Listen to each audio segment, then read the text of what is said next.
पाकिस्तान तहरीक इंसाफ के रुकन और पाकिस्तान तहरीक इंसाफ के लीडर्स और पाकिस्तान तहरीक इंसाफ के नेशनल असम्बली और सूबाई असम्बली के मेम्बरान इस हिसाब से झड़ रहे हैं जिस हिसाब से आप अगर एक बेर के दरख्त को हिलाएं तो जिस हिसाब से बेर गिरते हैं।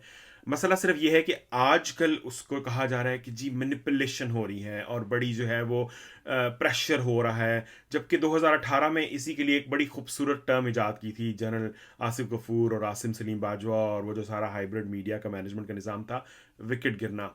तो आजकल आप कहीं नहीं सुनेंगे कि जी पीटीआई की एक और विकेट गिर गई, पीटीआई के एक और विकेट जो है वो चली गई। आजकल कहते हैं oh my God it's so sad, it's such a devastating day for democracy. ये तो जमहूरियत के लिए बहुत बड़ा हानिकारक दिन है, दुखी दिन है कि जी डॉक्टर शीरी मज़ारी सियासत छोड़ के चली गई हैं और फयाजुल हसन चौहान साहब तो कारी ज़रब लगा के जमहूरियत पर भी और उनके दिलों पर भी, बहुत सारे लोगों पर भी। तो आजकल कोई भी यूज़ नहीं करता, यानी शाह महमूद कुरैशी पीटीआई छोड़े, शीरी मज़ारी पीटीआई छोड़े, फयाजुल हसन पीटीआई छोड़े, विकेट नहीं गिरती। यानी विकेट जो है पता नहीं सिर्फ 2018 के लिए टर्म थी।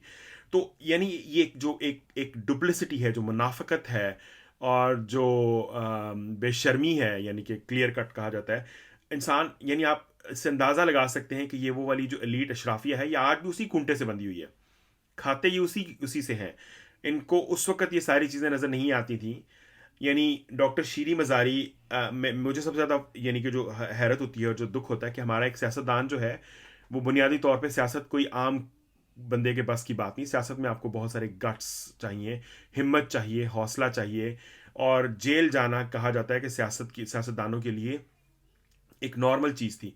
11-11 साल लोगों ने जेलें काटी हैं। आसिफ अली जरदारी साहब सालों जेल रहे हैं, मरीम नवाज़, नवाज़ शरीफ, शाहिद खाकान अब्बासी, मिफ्ता इस्माइल जेल में रहे हैं, एहसन इकबाल जेल में रहे हैं, ख्वाजा आसिफ भी कुछ दिन जेल काट के आए थे, अल्ताफ़ हुसैन जेल में रहे हैं, उसके अलावा एहसन इकबाल जेल रह चुके हुए हैं। मैंने बात की राना सनाउल्लाह जेल काट चुके हैं और उनके तो बहुत ज़्यादा बुरा सलूक उनके साथ किया गया था। हमजा शहबाज बहुत लंबे अरसे जेल रहा है, आगा सिराज दुरानी जेल में रहे हुए हैं। सो कहने का मकसद ये है कि जेल जाना कोई बहुत बड़ी बात नहीं, लेकिन ये कैसे सियासतदान हैं, कैसे इनकलाबी हैं, कैसे तब्दीली के दावेदार हैं, जिनकी सारी जो हवा है माजरत के साथ, सारी सियासत, सारा जो इनकलाब है वो 2 हफ्ते की जेल के नतीजे में निकल गया।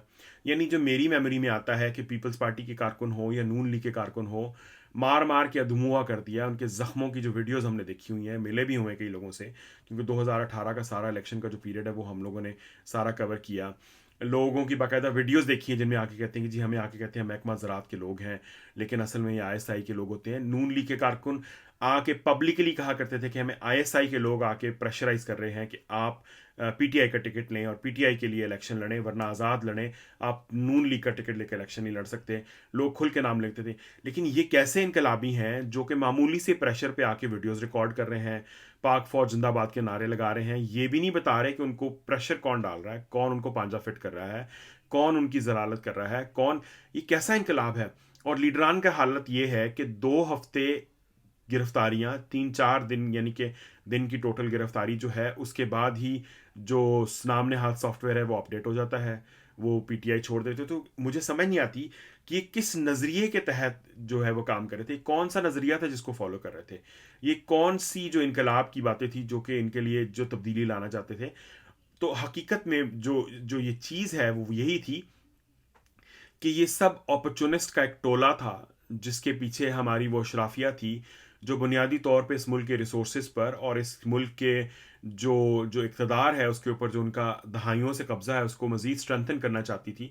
क्योंकि अब हालत ये होगी कि मिलिट्री डायरेक्टली जो है वो इक़्तिदार के ऊपर कब्ज़ा नहीं कर सकती, इक़्तिदार के ऊपर उस तरह कब्ज़ा नहीं कर सकती जिस तरह पहले कर सकती थी। यानी अब भी उनको हाइब्रिड चाहिए होते हैं जो आके उनके नाम के ऊपर उनके हुकूमत चलाएं, बेशक वो बुज़दार हो या बुज़दार का एक बेहतर वर्जन इमरान खान हो। यानी इस तरह के लोग चाहिए जो आके फेस के तौर पे काम कर सकें, या माजी में यानी कि उनको ऐसे लोग चाहिए होंगे जैसे नवाज शरीफ साहब थे या उससे पहले जो है वो भुट्टो साहब थे। ये सारे के सारे, तो वो सारे एक्सपेरिमेंट्स के बाद अब ये सारी जो शराफिया है ये मुत्तहद हुई कि जी हमें ये गुड लुकिंग बंदा चाहिए। इनमें से बहुत सारे लोग जो हैं उनका एक वेट ड्रीम है इमरान खान, और बहुत सारे लोगों के लिए रियलिटी में ये हकीकत है कि इमरान खान साहब जो है शायद कोई मसीहा हैं, ये पता नहीं कौन है।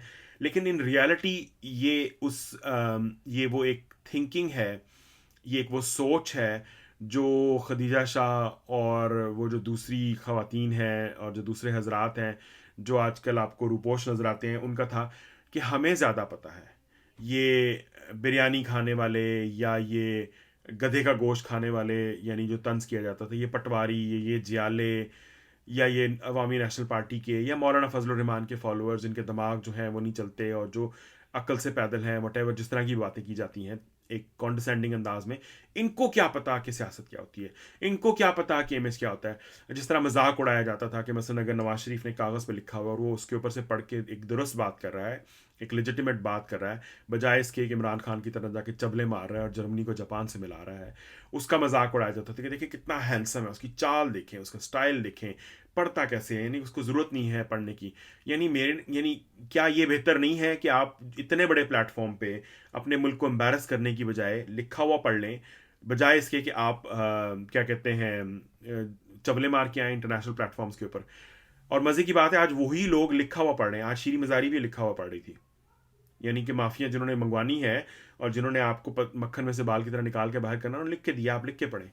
सो यानी अजीबो गरीब किस्म का एक सोच क्रिएट की जी, वीआईपी कल्चर। और ये वही वीआईपी कल्चर के खिलाफ जो है ना, हेलीकॉप्टर से पाँव नहीं उतरता था खान साहब का, आज वही सड़कों पे धक्के खा रहे हैं फलानी कोर्ट से फलानी कोर्ट तक।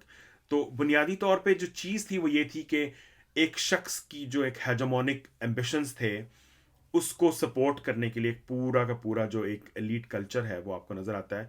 इसमें आपके सियासतदान भी हैं, इसमें आपके इंडस्ट्रियलिस्ट भी हैं, जर्नलिस्ट भी हैं, इसमें आपके थिंकर्स भी हैं, ह्यूमन राइट्स डिफेंडर्स भी हैं, सो कॉल्ड हर तबके के लोग जो हैं वो इकट्ठे हुए थे, जो बुनियादी तौर पे, और बहुत सारे जो बैरून मुल्क पाकिस्तानी थे जो बुनियादी तौर पे शायद पाकिस्तान के हालात से उस तरह वाकिफ़ नहीं होते जिस तरह पाकिस्तानी होते हैं, या जिनको बुनियादी तौर पे पाकिस्तान से शायद ज़्यादा मोहब्बत होती है उन लोगों की निस्बत जो पाकिस्तान में बैठे होते हैं। तो वो सारे के सारे ये बातें कर रहे थे कि जी पता नहीं कौन सा कोई इनकलाब आ जाएगा। लेकिन हकीकत यही है कि 2 हफ्ते एक एक मीडियोकर लेवल का क्राइसिस जो है वो एक पार्टी की स्ट्रेंथ को टेस्ट करने के लिए काफ़ी था। इन तमाम रहनुमाओं की जो 2/3 मेजॉरिटी लेके 2035 तक इक़्तिदार पे कब्जा करना चाहते थे, जिनकी हिमायत में जस्टिस उमर अंता बंदयाल, जस्टिस आसिफ सईद खोसा, जस्टिस साकिब निसार, जस्टिस इजाजुल एहसन और उनके साथी जजेस जो हैं, उन्होंने आसमान ज़मीन के खिलाफ में मिलाए। उन्होंने ईंट एड़ी चोटी का जोर लगाया। General Asif Ghafoor, general Qamar Javed Bajwa, general Asim Salim Bajwa, general फैज़ हमीद जो मौजूदा इक़्तिदार के अंदर हैं, जनरल आसिम मुनीर, और जनरल जो दूसरे नदीम अंजुम हैं, ये भी उसमें शामिल थे। पाकिस्तानी फ़ौज के आला अहदेदारान जो हैं, उनमें से बहुत बड़ी तादाद में लोग जो थे वो इस सारे हाइब्रिड निज़ाम के व्हीलर और डीलर्स में से एक थे। ये सारे लोग इस बुनियाद पे पैंटर करते थे।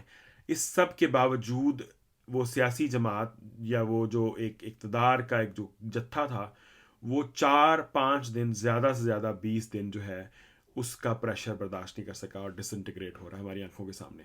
लेकिन ये इसी तरीके से क्रिएट किया गया था। फ़र्क सिर्फ है कि जब ये क्रिएट किया जा रहा था तब को इसको एक फ़तह के तौर पे शामिल किया जाए, जैसे कोई विकेट गिर गया, कोई बड़ा आपने, यानी कि क्रिकेटिंग के अंदर बड़ी आपने कोई कारनामा किया है और आपने मैच का पांसा पलट दिया है।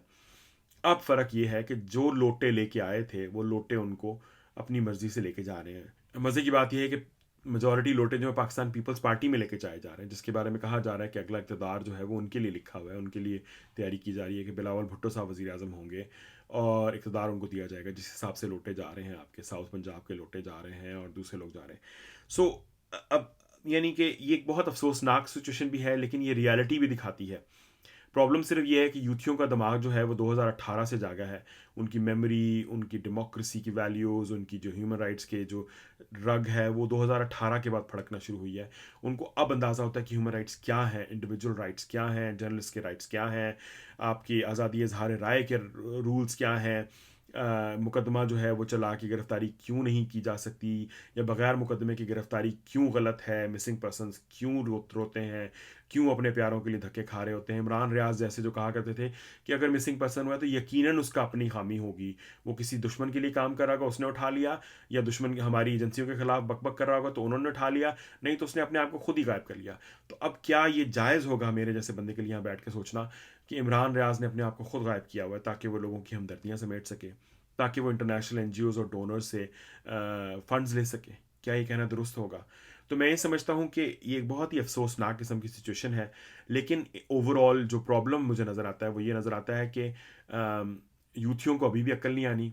वो अभी भी उस एक दीवाने के ख्वाब के पीछे हैं जो बुनियादी तौर पे इमरान खान की अना और ज़िद के भेंट चढ़ चुका हुआ है। अगर सियासत करनी है तो सियासतदानों से बात करनी पड़ेगी। अगर आपने एक लॉन्ग टर्म पॉलिटिकल फोर्स बनना है तो आपको पॉलिटिक्स के जो मुरवजा असूल हैं उनके साथ शुरू करना होगा। ऑफ कोर्स वो ठीक नहीं है, ऑफ कोर्स उनमें बहुत सारे प्रॉब्लम्स हैं, लेकिन आपको उनको साथ चल के उसके अंदर रह के उसको चेंज करना पड़ेगा। आप यूटोपिया में नहीं रह सकते, ना पाकिस्तान यूटोपिया में है, और ना ही आपके लिए एक्सेप्शनल रूल्स क्रिएट किए जा सकते हैं कि जी आप आसमान से उतरे हुए हैं। तो मैं ये समझता हूँ कि पाकिस्तान तहरीक इंसाफ के बारे में जो मेरी साबिका पेश गोई थी वो ये थी कि अगर फ्री एंड फेयर इलेक्शंस होते हैं तो 25 सीटें ले जाएगी। मुझे नहीं लगता कि 25 सीटों के लिए टिकट लेने वाले 25 उम्मीदवार शायद पाकिस्तान में मौजूद हैं जो लेना चाहेंगे। आई डोंट नो कि इमरान खान भी शायद इलेक्शन आने तक पीटीआई के टिकट से इलेक्शन लड़ना चाहेंगे या नहीं चाहेंगे, क्योंकि इट्स वेरी अनसर्टन नाउ। और मुझे उन लोगों के बारे में फ़िक्र है जिन्होंने 1 करोड़ 20 लाख रुपए दे दे के टिकट लिए थे साकिब निसार के बेटे की सिफारिशों के थ्रू। अब पता नहीं उनका करोड़ वापस मिलेगा नहीं मिलेगा, क्योंकि उस टिकट पे तो वो इलेक्शन नहीं लड़ सकते, ना लड़ने के काबिल होंगे। So thank you for joining. अल्लाह हाफिज़।